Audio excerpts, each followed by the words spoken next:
Gracias por elegir a nuestro espacio de opinión y análisis para estar bien informados y orientados sobre los diferentes temas de carácter nacional e internacional. Cordiales saludos a quienes nos ven a través de la señal de Vito TV en el Ecuador, por OnePlus TV en el Ecuador y en el mundo, y a los seguidores de Mega TV ahora por YouTube.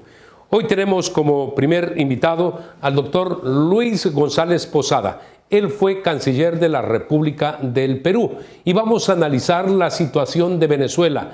Y le queremos preguntar a él qué es lo que puede pasar en Venezuela. Recordemos que días atrás el secretario de Estado norteamericano, Marco Rubio, dijo que se está creando una coalición de países que piensan igual que Estados Unidos y han definido todos a Nicolás Maduro como el jefe del cartel de narcotraficantes. Y por eso quieren sacarle del poder de Venezuela. ¿Será factible esto, doctor?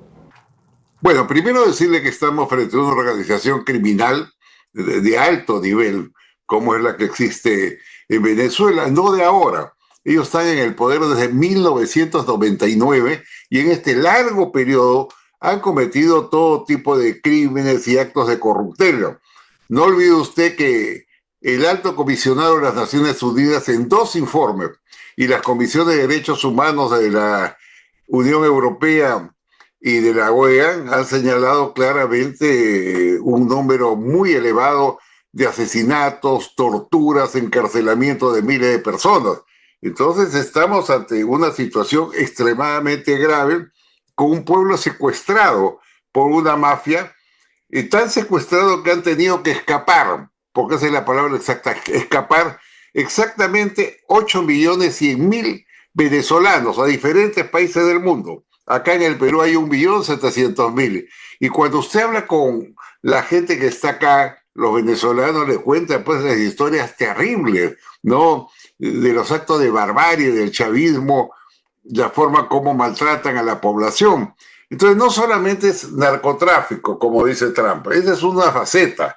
Pero hay otras facetas más importantes que están vinculadas a los derechos humanos, que son escarnecidos por un gobierno, como decía, absolutamente dictatorial y elevadísimamente corrupto, como es el venezolano. Esta consecuencia es un tema de América Latina.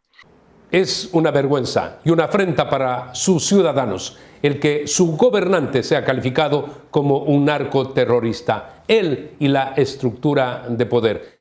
Es más, se ha planteado numerosas veces una reunión de urgencia de la OEA para tratar específicamente el tema de Venezuela.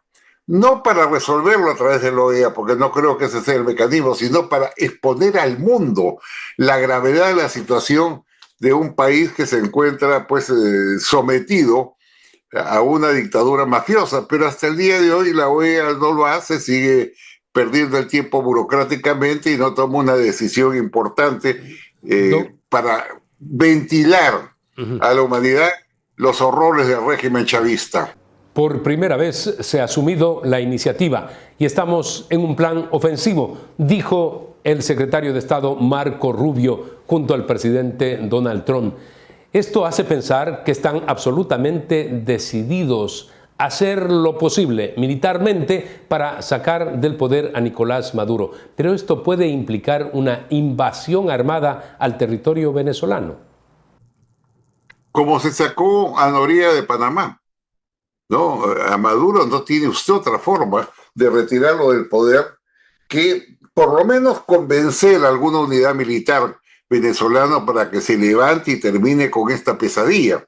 Yo creo que esa es la intención de la concentración de buques de guerra norteamericanos y, como usted lo recuerda bien, un submarino nuclear con 4.570 soldados sobre las costas venezolanas. Yo creo que ese es el objetivo. Deben estar trabajando algún acuerdo con algún general, algún oficial de alta graduación, porque no me imagino realmente una invasión militar a Venezuela. No es fácil, en primer lugar. Pueden hacerlo, claro, pero habría una gran matanza. Y además tendría siempre la movilización de Cuba. ¿Por qué considera usted que en estos momentos, quizá los más graves del gobierno de Venezuela, no ha habido pronunciamientos de China, de Rusia, de Irán, que han sido los padrinos de Venezuela? Cuba es el muro de Berlín de nosotros, ¿no? Además, recuerde que Venezuela tiene el respaldo firme de las dictaduras de Nicaragua, de Cuba, de varios países de la región, además de Rusia, de Irán y de China, hay que decirlo claramente. China es muy bueno invirtiendo, pero es muy malo en su estándar democrático porque respalda un régimen criminal y en consecuencia lo consolida. Pero yo pienso que deben haber pasos previos e inmediatos. Uno de ellos es bajar las relaciones diplomáticas de las naciones europeas y las democracias occidentales con Venezuela. No es posible que se tengan embajadores en Caracas, y no es posible que Caracas nombre embajadores, por ejemplo, en la Comunidad Europea, porque es una forma de legitimar a una dictadura. Yo no sé cuál será el plan, no lo conozco, simplemente me informo por los medios de comunicación, pero hay que terminar con este régimen de barbarie, de esclavitud, de humillación de millones de personas. Los gobernantes de los países en donde se practica el socialismo del siglo XXI dicen que ellos son los demócratas y son dictaduras. ¿Cómo hacer para que a nivel internacional se logre establecer no un relato, el que ellos quieren, sino que se pueda enfrentar ese discurso y desenmascarar de que se trata de dictaduras empobrecedoras? Mire, la posición de los países democráticos es realmente contradictoria. Quiero recordarle a usted que hace menos de un año se realizaron elecciones presidenciales en Venezuela que las ganó largamente el candidato opositor, Edmundo González, el embajador Edmundo González, con el apoyo de María Corina Machado. Obtuvieron cerca del 70% de los votos. Fueron reconocidos como ganadores por la propia Unión Europea. Pero desconoció Maduro las elecciones, se negó a enseñar las actas y sigue atornillado en el poder y lo estará 6 años más.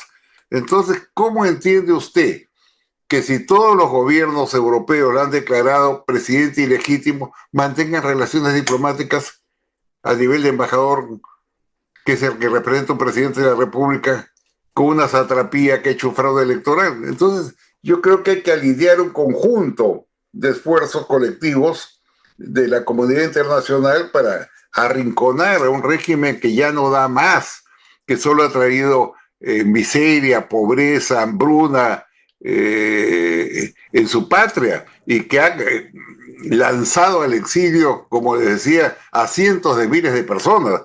Entonces, acá tiene que haber una estrategia. No sé si habrá invasión, realmente no conozco, pero me pregunto, ¿hay alguna otra forma de sacarle el bozal a un perro rabioso como Maduro? Yo no creo, pero espero, sin embargo, una acción colectiva mucho más intensa que incluya los aspectos que le estoy diciendo, ¿no? Vamos a hacer una breve pausa comercial. Retornamos para proseguir en este análisis sobre la crisis en Venezuela. ¡Wow! ¡Qué grandes están tus hijos! Uy, ¿y la empresa cómo va? Gracias. Bueno, ahí vamos, tratando de crecer. Estamos intentando abrir oficinas en otras 2 regiones.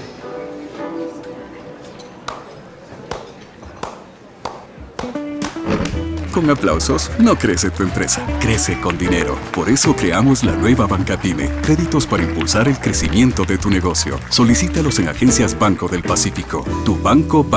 ¿Puedo pagarte con aplausos? La Alcaldía de San Borondón continúa trabajando para mejorar la movilidad y seguridad vial de nuestra ciudad. La obra en la avenida San Borondón avanza a paso firme y ya registra un 70% de avance. Seguimos trabajando en el fresado, asfaltado e instalación de tuberías de aguas lluvias en diferentes puntos de la avenida. También continuaremos con la ampliación de la avenida y de los retornos. Recuerda tomar las debidas precauciones e informarse en las cuentas oficiales de @MuniSanBorondón. Nosotros trabajamos en las vías y tú pones el orden. Contamos contigo. Alcaldía de San Borondón. Somos el nuevo Ecuador, el país que no baja la mirada, que se levanta firme contra el crimen y responde con decisión. Somos el país que defiende todo lo que amamos.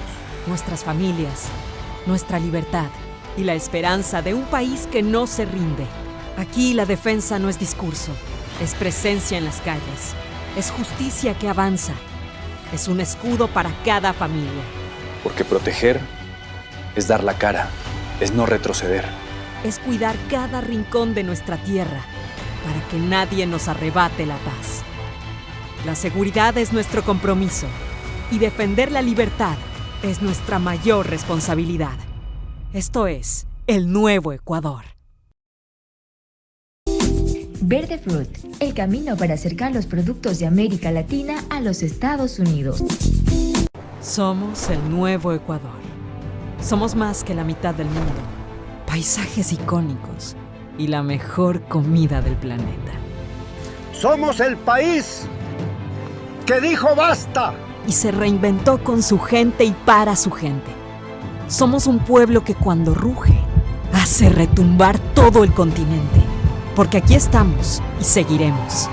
Somos el país que defiende todo lo que amamos. Porque proteger es dar la cara, es no retroceder. Porque cada uno de nosotros merece oportunidades. Porque nuestras obras se ven y perduran. Se convierten en una realidad para todos y en un legado para los que vienen. Así se construye la confianza, el orgullo y un futuro que ya comenzó. Y esa es la esencia del nuevo Ecuador. Firme contra el crimen, justo con su gente e indescifrable para la vieja política.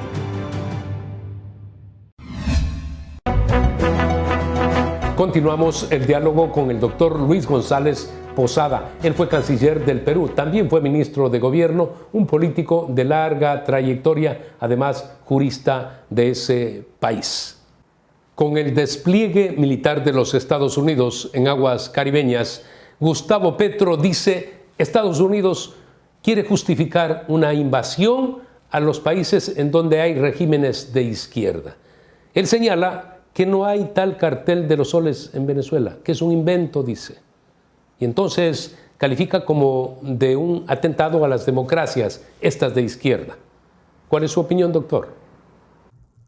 Mire, lo dicho por Petro no tiene ninguna credibilidad. Es parte del bloque llamado socialismo del siglo XXI, que está constituido por la izquierda radical. Ahí está, por ejemplo, Evo Morales, ¿no? que exalta la figura de Maduro como un gran demócrata. Ahí está, decía, Nicaragua, Venezuela, Cuba y otros personajes conocidos como Petro. Petro a los peruanos no solo nos merece repudio, lo hemos declarado persona no grata y que está impedido de ingresar al territorio nacional. Primero porque nos ofendió gravemente, dijo que la policía peruana le hacía recordar a las tropas nazis de la Alemania de Hitler, y después se intervino en asuntos de competencia interna tratando de validar al señor Pedro Castillo, que intentó un golpe de Estado y que está comprometido en altos cargos de corrupción. Por esa razón, Petro es una persona no estimada y sin ninguna credibilidad en mi país. Así que las cosas se van decantando, pero que ojalá se hagan más rápidamente, porque así como la izquierda radical tiene un bloque muy activo que ataca y defiende, yo creo que países democráticos como Ecuador, por ejemplo, ¿no? Deben formar o impulsar un bloque con Paraguay, con Argentina, con Uruguay, con el Perú mismo, que les haga frente internacionalmente, no solo en declaraciones, sino en los foros. Eso es importante, hay que aprender que la lucha es colectiva y no individual. Ellos tienen la ventaja de ser un grupo cohesionado, que ataca o defiende, según se pongan de acuerdo, incluyendo, por supuesto, a Brasil de Lula, que siempre tiene una doble cara en estos temas, ¿no? En el afán distractivo de las crisis que viven gobernantes como Gustavo Petro dentro de Colombia, se inventa ahora un litigio territorial. Dice que Colombia es el dueño de un islote denominado Santa Rosa en el sector fronterizo en Loreto. ¿Cómo reacciona el Perú? ¿Qué es lo que va a pasar en el futuro? Bueno, que ha generado pues repudio y la indignación nacional, porque los tratados suscritos con Colombia establecen claramente que Chinería y la isla Santa Rosa, como su nombre lo indica, Santa Rosa es una santa peruana, nos pertenece 100% a nosotros, no tiene nada que hacer ahí Colombia. Pero lo que él busca es el escándalo, busca aglutinar a su población en torno a un tema de soberanía, y eso es pues un gesto audaz, degradado, ¿no? Acá en el Perú, todas las instancias, el Parlamento con todas sus tendencias, todas, ¿no? El Poder Ejecutivo, los medios de comunicación, los internacionalistas, todos compactamente han repudiado a este personaje, a Petro, ¿no? Y naturalmente han demostrado documentalmente a través de la exhibición de los convenios que hemos suscrito en diferentes épocas que esa zona es 100% peruana, tan peruana que la presidenta Boluarte la ha ido a visitar y estaba embanderada con el rojo y blanco de la bandera nacional, ahí se canta el himno del Perú, pero Petro dice otra cosa, está tratando de buscar bronca, ya nosotros no le hacemos caso, simplemente no caemos en su maniobra de este señor y seguimos avanzando. Eso ha generado un punto de unidad nacional muy importante. Agradecemos al doctor Luis González Posada por haber estado el día de hoy para realizar este análisis. Simplemente quiero agregar que Nicolás Maduro ha tomado la decisión de enviar a 15.000 militares a la frontera con Colombia, en el Táchira y en Zulia. Ha dicho para luchar en contra de los grupos narcotraficantes, que ellos no tienen problema de narcotráfico en su territorio, dice Nicolás Maduro, y que por lo tanto también van con barcos en las aguas venezolanas y caribeñas a luchar contra ese mal internacional. ¿Quién les cree? Eso lo hacen ahora cuando están a punto de ser retirados del poder y a lo mejor apresados. Amigos, vamos a hacer una pausa comercial, retornamos para proseguir en nuestro espacio de opinión. Somos el nuevo Ecuador, el país que no baja la mirada, que se levanta firme contra el crimen y responde con decisión. Somos el país que defiende todo lo que amamos. Nuestras familias, nuestra libertad y la esperanza de un país que no se rinde.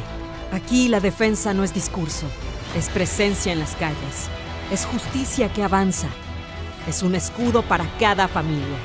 Porque proteger es dar la cara, es no retroceder. Es cuidar cada rincón de nuestra tierra para que nadie nos arrebate la paz. La seguridad es nuestro compromiso y defender la libertad es nuestra mayor responsabilidad. Esto es el nuevo Ecuador. Celebramos a Tarifa como mejor lo sabemos hacer, con obras y servicios que garanticen mejor calidad de vida para todos, con un malecón totalmente repotenciado que servirá para que la familia tarifeña pueda disfrutar, con un centro de eventos que se convertirá en ese punto de unión de fiestas para absolutamente todos. Estas Tarifas, de la parroquia más linda del Ecuador. Verde Fruit, el camino para acercar los productos de América Latina a los Estados Unidos. ¡Wow! ¡Qué grandes están tus hijos! Uy, ¿y la empresa cómo va? Gracias. Bueno, ahí vamos. Tratando de crecer.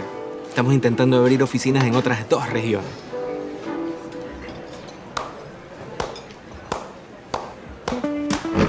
Con aplausos no crece tu empresa, crece con dinero. Por eso creamos la nueva Banca Pyme, créditos para impulsar el crecimiento de tu negocio. Solicítalos en agencias Banco del Pacífico. Tu banco. ¿Puedo pagarte con aplausos? No. En esta parte del programa vamos a abordar temas de carácter nacional relacionados con el ámbito judicial. Y tenemos precisamente al abogado Nino Casanelo, experto en derecho penal, para poder conversar con él sobre estos temas que son crisis en el Ecuador, los judiciales.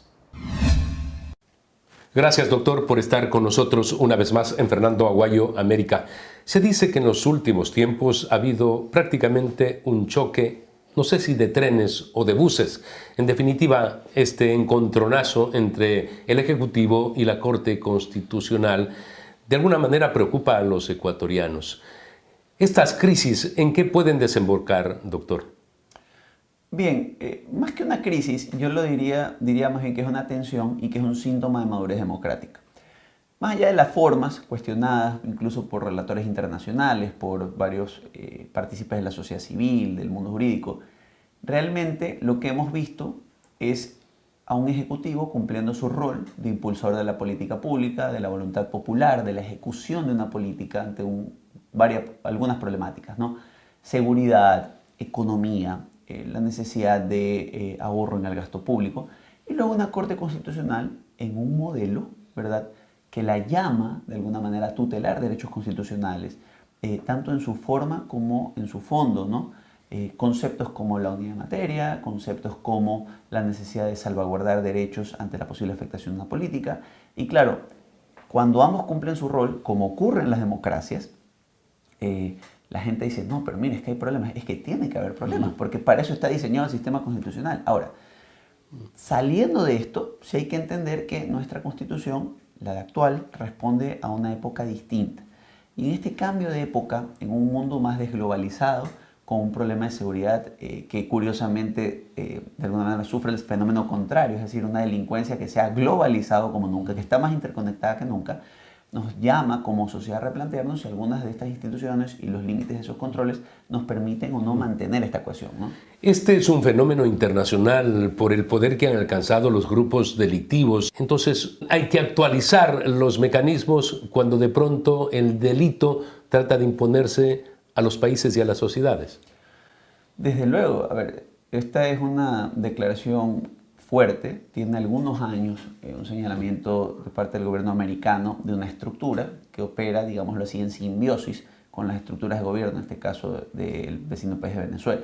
Ahora, esta dinámica nos muestra los alcances de estas organizaciones, ¿no? Y en esto vamos a ser muy duros. Aun si mañana cambiara, la estructura de gobierno que hoy rige Venezuela, si se llegaran a comprobar estas alegaciones y los vínculos directos, el crimen organizado va a mutar y va a permitir que estos caminos se reordenen, ¿sí?, y tomen nuevas rutas. Y en eso hay que tener claridad. A lo mejor terminan afectando el doble nuestra situación de seguridad interna, a lo mejor afectan más a Argentina, porque la delincuencia organizada, cuando usted la ve en un mapa del mundo, ¿sí?, tiene diferentes vías, es un negocio logístico por el cual se llega por diferentes vías, ¿sí?, y se recomponen las cadenas de valor. Entonces, esta es una muestra de que ahí donde el mundo está cada vez más desintegrado en sus organizaciones, el crimen tiene una capacidad como si fuera una hidra de la mitología griega, de que usted le corta una cabeza y le crecen dos. Entonces, ante este fenómeno, ¿sí?, más aún señalado por nuestro vecino país de Estados Unidos, señalándolo como uno de los grandes males que nos afectan no solo localmente, sino a ellos, creo que no podemos sino reevaluar las circunstancias actuales y estructurar la discusión dentro de las instituciones democráticas necesarias para estar a la altura de los desafíos modernos, ¿no? Escuchaba una declaración que hacía la Autoridad de Seguridad de México y le decían en estos momentos que tienen al Chapo Guzmán sentenciado en los Estados Unidos y al Mayo Zambada igualmente, y tienen presos a los hijos del Chapo Guzmán. Esto va a reducir la acción de los narcotraficantes en este cartel mundial de Sinaloa, porque tiene pues representantes en tantos países del mundo, y decía no, definitivamente no, porque ellos inmediatamente son cooptados por otros miembros más jóvenes que a la postre son líderes y se vuelven hasta más peligrosos. Entonces, un poco en el mismo sentido que usted dice, a lo mejor en el futuro puede ser peor. Mire, hoy por hoy, ante esta situación del cártel de Sinaloa, hay que ver quiénes van a emerger en esta organización como los siguientes, digámoslo así, mandos intermedios, mandos finales. Luego usted tiene un grupo de mucha fuerza, como es el Cártel Jalisco Nueva Generación. Tiene otros grupos atomizados a partir de las dinámicas de narcotráfico que han mutado desde la cocaína hacia el fentanilo también. Entonces, claro, usted ve una delincuencia organizada, usted replica ese modelo no solo en el Ecuador, hoy Chile atraviesa una crisis por tráfico de ketamina, usted tiene alta incidencia de delincuencia organizada en Paraguay, en la ciudad de Rosario, Argentina. Usted se da cuenta que las dinámicas han mutado de tal forma que si usted no se integra con los aliados necesarios para vencer este mal, pues eventualmente queda aislado y hay problemas. Entonces, en ese contexto, ¿sí?, los pueblos, en este caso el ecuatoriano, de cara a varios de los procesos que tiene que ir siendo vigilante, participativo, buscar también el ataque a las economías criminales y buscar esta suerte de compensación que le permita generar un plan a largo plazo. Es decir, en lugar de cortar una sola cabeza, tratar de apuntar al cuerpo, pues, ¿no? Terminar con la vida de este monstruo de múltiples cabezas que no solo se nutre de la violencia y del tráfico de drogas como tal, se nutre también de las desigualdades, se nutre también de la falta de políticas públicas activas, de los flujos de capitales que no cesan y hacen atractivo el negocio. O sea, entonces, Ecuador tiene que entrar en una reforma integral que no solo va de la mano de los mecanismos de seguridad, va también de la mano de medidas económicas en un mundo, y eso sí, a diferencia de hace varios años, que no tiene actores como China dando créditos, comprando. Usted tiene otra vez a los organismos tradicionales. Usted tiene que ingeniárselas más que nunca para buscar una ventaja diferencial como país y sobre eso avanzar, ¿no?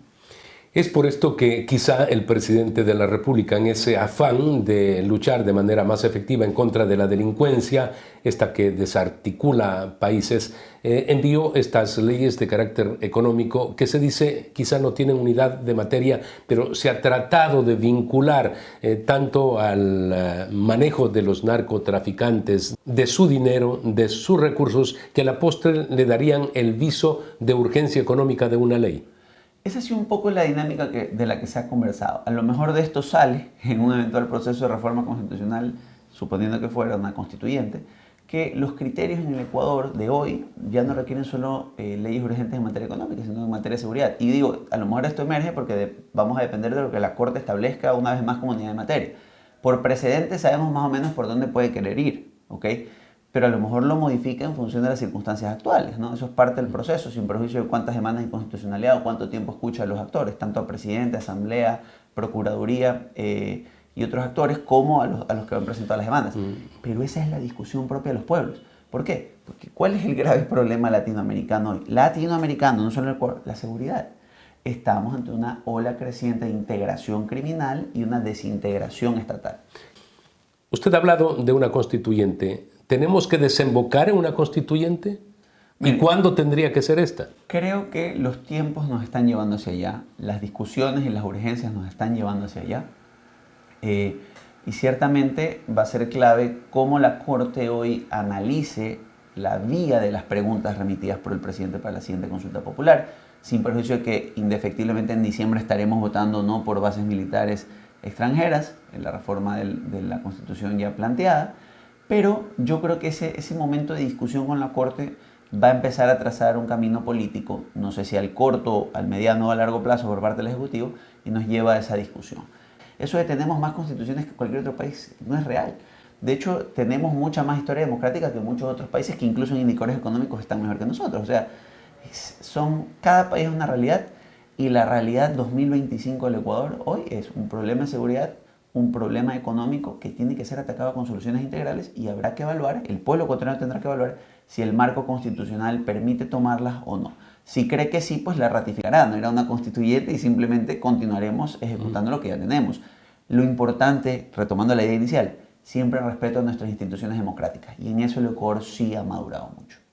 Muchas gracias, muy amable. Por todos estos argumentos da la impresión de que en algún momento hay que ir a una constituyente para cambiar la constitución del país y volverla más expedita a nuestra nación en la búsqueda del desarrollo y del bienestar.